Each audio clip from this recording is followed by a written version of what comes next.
It's Sway in the morning, only on Shade 45. Olivia Culpo, ladies and gentlemen. Woo! Woo! Woo! She's here to make her acceptance speech again. Shade 45. Go ahead, Olivia. Go ahead. Give your acceptance speech. Go ahead. I would first like to thank the judges. Yes. The judges, because they did judge and it was not rigged. Okay. I would then like to thank my family and friends. You all. Yeah, Sway in the morning. Go ahead. Yeah. Anyone else? I don't know. No, you have to say that, though. I like to thank Sway in the morning. Sway in the morning. I'd like to thank Sway in the morning. Because without Sway in the morning, this wouldn't be possible. Because without Sway in the morning, this would not be possible. Okay. And all right. Anything else? He just had a moment, Olivia. No. You know what? It's funny that you would bring up, because there's been all this controversy that Sheena Monin said that the competition was rigged, that she saw a sheet of paper that had already preordained the top 5 finalists to be aired sometime after she saw the paper. You say this isn't true. Yeah, it's hard for me to even get worked up about the whole idea. It's actually kind of unnerving that you actually know what her name is, because it's just so clear that that's not true.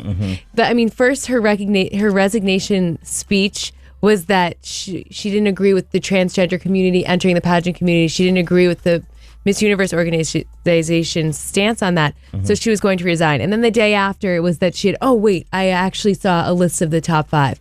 And now today it's that, no, I didn't see a list of the top 5. It was a rehearsal sheet with people that were on it, who weren't even in the top 16. So the whole thing just totally doesn't go into full circle. It totally doesn't make sense.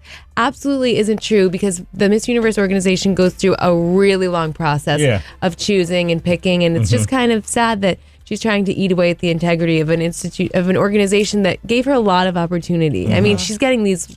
You know her name, and she has Miss Universe organization to thank for that. No, I mean, this is a great opportunity, and originally I felt bad for her that she gave up her title because of her position on transgender community, because I think it's a great opportunity to be able to be a Miss Pennsylvania USA. You're given a great opportunity, and then on top of that, she's just trying to eat away at the integrity of that organization. So the whole thing is just kind of, it's sickening. It's not it's not nice. So in layman's term, it's like, screw that broad. She's trying to step on my shine. I get that. I didn't say that, but we understand what you meant. But seriously, you just whatever you think. But you can't say that, because now everything you say will be scrutinized for the next year or so.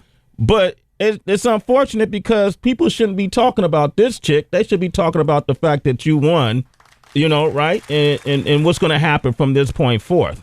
So I feel like we have to have the conversation, because it's all over the news. Of course. Yeah, no, I understand that. But I guess then I can just clarify that the whole thing is it's just not true. And it's dumb. Yeah, it's dumb, right? It's dumb. It doesn't make sense. Like, her story has changed so many times. And I think it's just poor sportsmanship, to be honest. I think that she's just a little upset that she didn't do so well. A hater. A loser. She's a hater? A hater. She is a hater. She's a hater. There it is. There you go.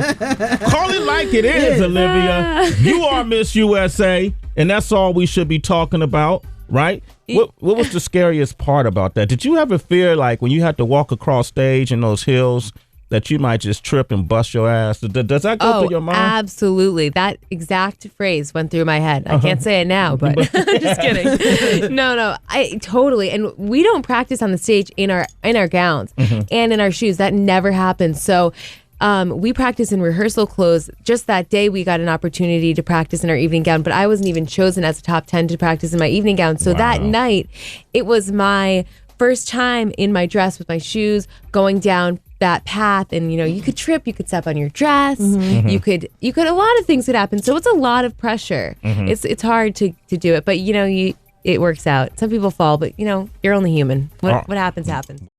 It's Sway in the morning, only on Shade 45.